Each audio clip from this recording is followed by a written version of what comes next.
Well, welcome once again to another special video here at Flix. This is kind of a birthday week edition I decided to do here, as this week it is my birthday.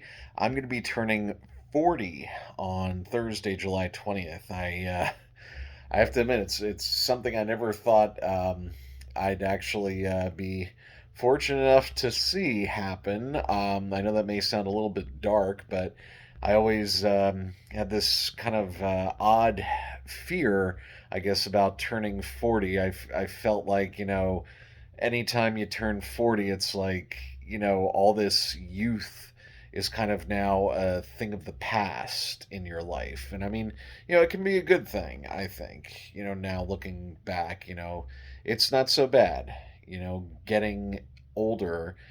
Some people make such a big deal out of it, and it's really not. It's just a part of life. And be grateful that you have life still to live, no matter how old you are. So, that's, my philosophical part here of this video. So, don't take life for granted, people.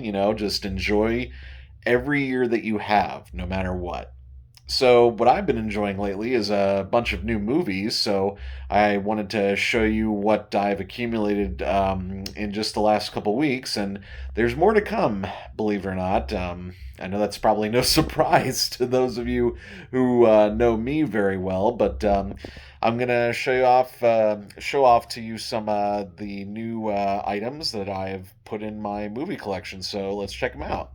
So, some basic ones here. I've got Madhouse from 1990 that I decided to pick up on Blu ray. This was put up by Olive Films, a small little independent distributor that's done a couple classic films from the 90s, 80s, 70s, 60s, some from the 50s and 40s as well. Not a whole lot on this. It's just a remastered high def version of the film that also has the trailer. I actually just got done watching it. It's a early 90s comedy that I enjoy. I remember actually when I was in pre first seeing this advertised on television. I remember, the one big takeaway I had from it was this scene where this kid holding a baseball bat says to John Larroquette's character, "You touch me, I sue you." And then he just, mockingly starts tapping him, all over. And it's just one of those funny moments that I remember from, the TV spots they used to run for this film back in 1990. But it's a pretty funny film. I remember this was actually Dennis Miller's very first feature film that he did. At the time, he was part of the cast of Saturday Night Live and was doing well as the host of Weekend Update. But this was actually his very first feature film, so that's a good comedy that I enjoyed watching. Another 90s comedy that I got on Blu ray for the first time, Stay Tuned. This was one of those films that I remember being such a movie and TV geek, as it was. This was one of those movies that I really wanted to see. I didn't get to see it in the theater, but I ended up renting it a lot on VHS. It stars John Ritter and Pam Dauber as a couple who actually get sucked into a satellite dish into the world of television created by essentially a variation of the devil played by Jeffrey Jones from Ferris Bueller's Day Off, called Hell Vision. And basically, they have to survive 24 hours in this Hell Vision TV land where they go from different TV shows all over the place and try not to get killed in the process. So I was very glad to track this one down on Blu-ray. It wasn't very widely available. I think this is one of those manufactured on-demands from Sony that they put out in the mid 2010s. But very good quality on the HD remastered, and I definitely enjoy it. Another one, this is kind of a throwback film from 2009, Taking Woodstock. I remember actually seeing this in the theater. It was one of those, pretty quick, once it played for a few weeks as an indie film in Vegas, it was gone. But a very beautiful film I remember enjoying from Ang Lee. And it's just, a great film based on the story about how Elliot Tiber brought the Woodstock Festival to Max Yasgur's farm back in the summer of 1969 when it was originally going to be canceled. And it came out actually during the time where the Woodstock Festival was actually celebrating its 40th anniversary. And it's a beautiful film on Blu-ray. I watched it last night, and it still holds up, I think. And there's a great cavalcade cast: Dimitri Martin, Imelda Staunton, Liev Schreiber, Jonathan Groff, Eugene Levy. It's just a really, really well-made film. Next up, a couple of films that actually have come from Twilight Time, most of which were out of print. The new Centurions. I watched this sight unseen. I was fortunate to get this from my friend Paul Scrabo, who actually does an audio commentary on this. This was a film, again, I had never seen it before, but it's based on the actual true story written by a former Los Angeles Police Department officer by the name of Joseph Wamba, and it was directed by Richard Fleischer, who many of you know, as you can see on there, did Fantastic Voyage, The Boston Strangler. He also directed the Disney feature film adaptation of 20,000 Leagues Under the Sea. This is, from what I've read and heard, one of the realistic depictions of the LAPD that was first made back in the early 1970s, and it was extremely well done. Very, very, again, just realistic portrayals of what the LAPD was dealing with in that time. A very interesting portrayal of the old versus the new, and it's also got a very young Eric Estrada in it, as well as this was, I found out, William Atherton, who played Walter Peck in Ghostbusters.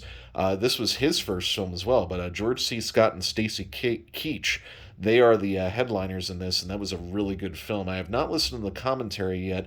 There's actually two on here, but definitely planning on watching it again with the commentary soon. Another one from Twilight Time, Talk Radio, from Oliver Stone from 1988 with Eric Bogosian. This is based off of his original stage play that he did, playing a shock jock who hosts a talk radio station. And this is a film I remember being recommended when I was working as a traffic reporter and producer here in Las Vegas back from 2007 to 2000. It was 2009, and I really enjoyed this. I actually did a filmed, or rather recorded monologue based off a scene in this film that Eric Bogosian did.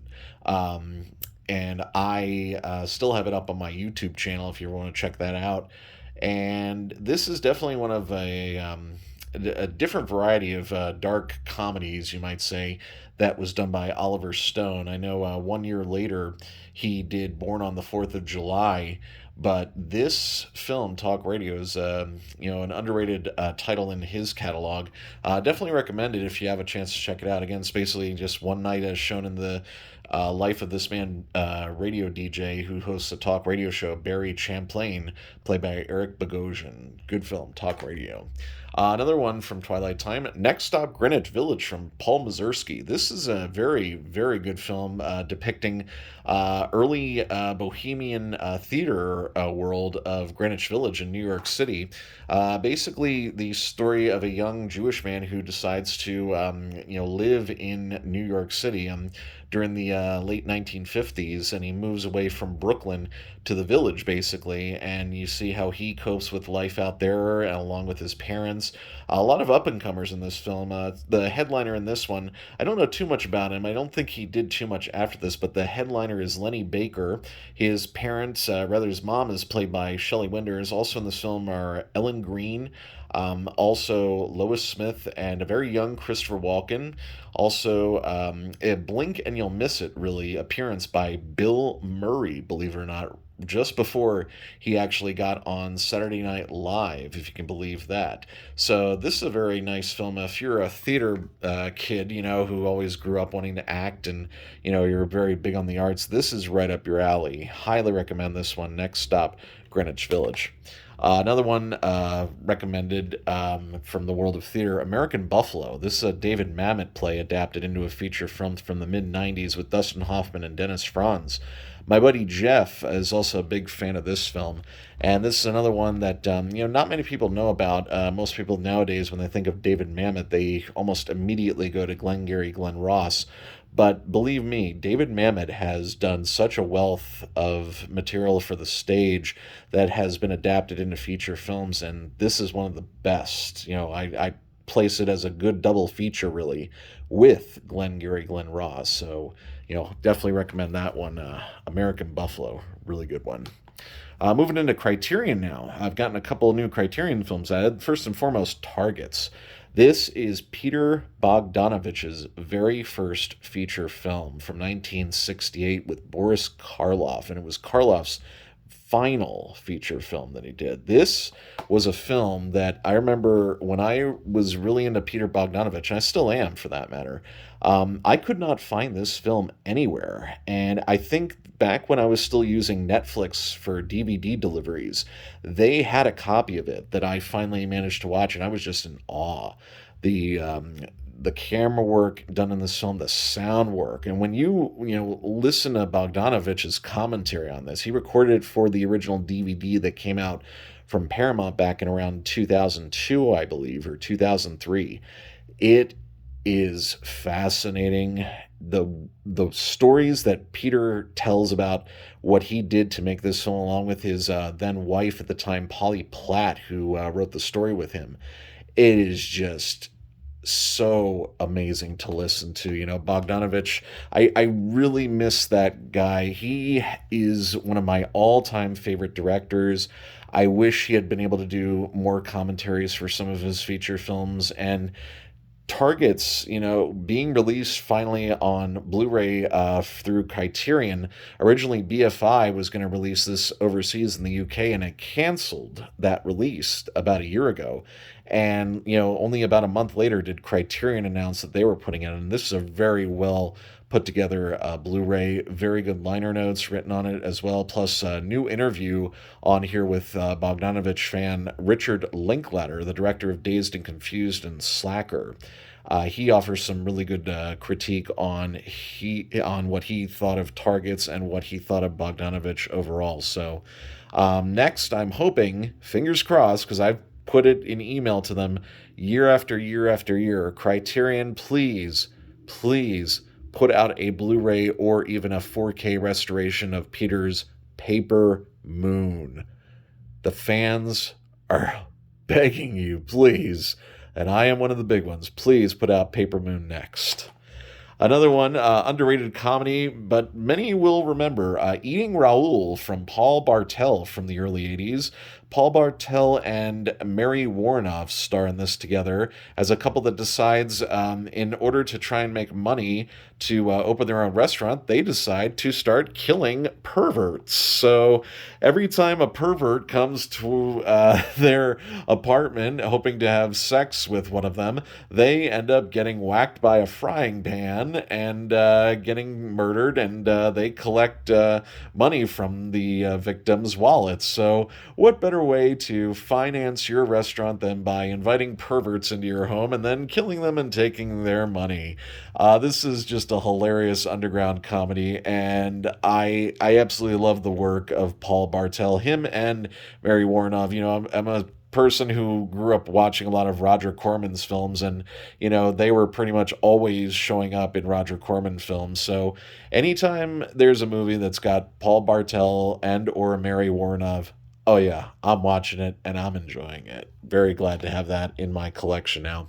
Finally, from Criterion, Two-Lane Blacktop by Monty Hellman from 1971 with James Taylor and former Beach Boy Dennis Wilson and Warren Oates in a very cool early 70s road movie. This is a film literally about just, two guys on a road to nowhere driving a 55 Chevy, and they meet up with a guy who's driving a GTO played by Warren Oates, and they decide to have this cross-country road race for pink slips. And it's just a very, very cool art movie of the 1970s, art road movie. I really can't describe it any better than that. I mean, you really just have to watch this film in order to really get the full gist of it. And again, this is another one of Richard Linklater's favorites, and he is mentioned throughout the booklet included on this as well. And I believe he even is included in an interview on here. I'm not 100% sure. No, he's not included in the interview, but yeah, he's in the booklet there. Yeah, appreciation by director Richard Linklater. Really, really good film, and I'm really excited to now have it on Blu-ray. I previously had it on DVD, but this is a much needed restoration that I'm looking forward to watching again. Those of you who saw recently, I did get the 4K from Arrow video of Mallrats. That is the Mallrats Magic Eye cover. And I did recently watch this. This presents the film in 4K for both the theatrical version as well as the Kevin Smith preferred. Well, I know he prefers it, but I know a lot of people don't. But it's got his director's cut. And I got to show you this. This contains some amazing things. Not only does it have, the 4K of the theatrical cut and the director's cut, it's got a mock business card for Fashionable Mail, the store that Shannon Hamilton was the manager of, played by Ben Affleck, that I find pretty cool in there. And of course, he's got his quote on there: "I have no respect for people with no shopping agenda." It has the double sided blueprints for Jay and Silent Bob's attempts at trying to take out the security guard LaFour's Operation Dark Knight. And the other one is Operation Drive By. Uh, I just love that they actually went the length to recreate those blueprints. But the other really cool thing that they did here, they actually included a full-on map of the mall seen in this film of the Eden Prairie Mall. I'm going to set the phone down just for a minute so I can unfold this. But they actually included a full-on map replica of the mall, the Eden Prairie Center, showing all the different stores that are in the mall, including all the ones that are actually made in the are named in the film. Schwalbach's, there's a little bit of an Easter egg there if you know who Kevin Smith's wife is. They really went all out on this. In fact, the ads that are included on the back, you're going to find a lot of Easter eggs here to other great Kevin Smith films. Again, all this stuff is related to every Kevin Smith film, whether it was Clerks, whether it was Chasing Amy, whether it was Mallrats, whether it was Dogma, even, all this stuff is in reference to his films. And I think it's amazing that they really, did an outstanding job in recreating that for the Mallrats 4K. Good job, Arrow Video. Well done indeed on that. So moving on to more 4K stuff, I got the 4K recently of Rain Man. This was actually not put out, believe it or not, by MGM, but rather MVD. They actually did the 4K edition of Rain Man, and it took a while to find this. I had actually tried finding it at a Best Buy, and it claimed online that it was available, and they were sold out. So I had to go to the second one, and thankfully, even though it wasn't on the floor, they went into the back area of the warehouse and they tracked down a copy for me. So very happy to have this. I had previously had Rain Man as a special edition DVD, and it had been released on Blu-ray, but with like no real, good bonus features included from before. While this includes all the previously put on the DVD features, deleted scene, a couple audio commentaries, I really wanted, a full-on restoration of the film. And in 4K, this thing looks magnificent. This again is very much a road movie with a lot of great scenery shown throughout. And for a film from 1988, again, that film did win the Best Picture of 1988. It looks amazing in 4K. It really, really does. Highly recommend this for those of you who are thinking of upgrading classics to 4K. And more 4K now in some triplicate here. I decided to get the Cornetto Trilogy: Shaun of the Dead, Hot Fuzz, and World's End. This was actually part of Amazon Prime Day. They had a very good special on this. I think this was going for about $60, but I only got it for $19.99. Very happy about this. This has tons of bonuses on it, tons of deleted scenes, commentaries, outtakes. And, for anyone who remembers, me very well, especially from college, my friends Rusty and Chris, you guys, you know where I'm coming from for this. And of course, here in Vegas, my friend Paul, you know where I'm coming with this. This is definitely a slice of fried gold. It includes both the 4Ks and the Blu-rays. And I'm just very, very happy to now have all three of them together in 4K. Next, I decided to get the Rocky collection, the first four films, which includes also the director's cut of Rocky 4 and the making of the director's cut. While many online have said this is not the best quality presentation, I kind of disagree. Now, I mean, I'm a movie fan, but I'm not necessarily a cinephile in the way where most people would say, well, the only way to enjoy this film is in this format, and this quality sound, and this quality picture. I just say, you know what? 4K to me is how it's going to be presented as if you were back in the theater seeing this for the first time when it came out. So watching these, I haven't watched them in full, but I mean, I just kind of previewed a couple select scenes. They all look great. They look and sound great. Now, I have to admit, I select when it comes to the sound options. I don't go with the Dolby Atmos option. I went with the original theatrical option. And, that's more mono sound or, Dolby stereo from the 80s for Rocky 3 and 4.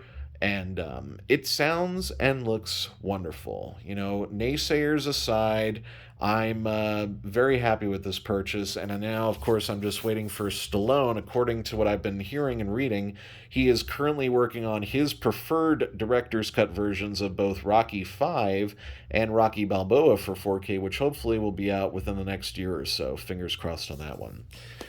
Last but not least, this was a very early Prime gift from Kelly, my wife. She got me the Superman collection, 1978 to 1987.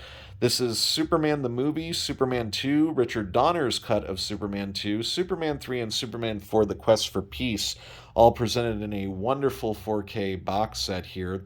Originally, I was hoping to go for the Steelbook edition, but that sold out in like less than 2 weeks on Amazon, and it was not cheap. But this on Prime Day, she was able to get it for me at a very good price. And I've already watched every single film in 4K, and just I love them. They looked so beautiful. Even those who, hate number four, it was the Canon film version produced by, Golden Globus, and everyone says, it's the worst of the bunch. I mean, okay, it's not, the first two, obviously, but still, it was enjoyable to watch in 4K. Again, I grew up with the Superman films, and really, I was recently asked on a questionnaire, what is the film that made you fall in love with movies? And to be perfectly honest, it was this one right here, Superman the movie. When I first saw it, I think I must have been 4 or 5 years old, and I remember I had Superman pajamas. I had a little red Velcro cape that I'd wear with these pajamas, and at night sometimes my dad would like hold me in his arms and like fly me around the room pretending I was Superman singing the John Williams music, and I'd fly over to my mom and kiss her goodnight, and then he'd land me into the bed where I'd go to sleep. And I mean, this just brought me back to that little kid watching Superman the movie for the very first time, and just being awestruck by the effects. Really, these were the films that made us believe that a man could fly. And it's just a wonderful, wonderful look back on Christopher Reeve. I really miss him. He was just absolutely wonderful in all of these films, as was, Gene Hackman, Margot Kidder, Marlon Brando, Jackie Cooper, everyone involved. And of course, it really couldn't have been done, without, the original Superman director, Richard Dick Donner. That's another man, I truly miss.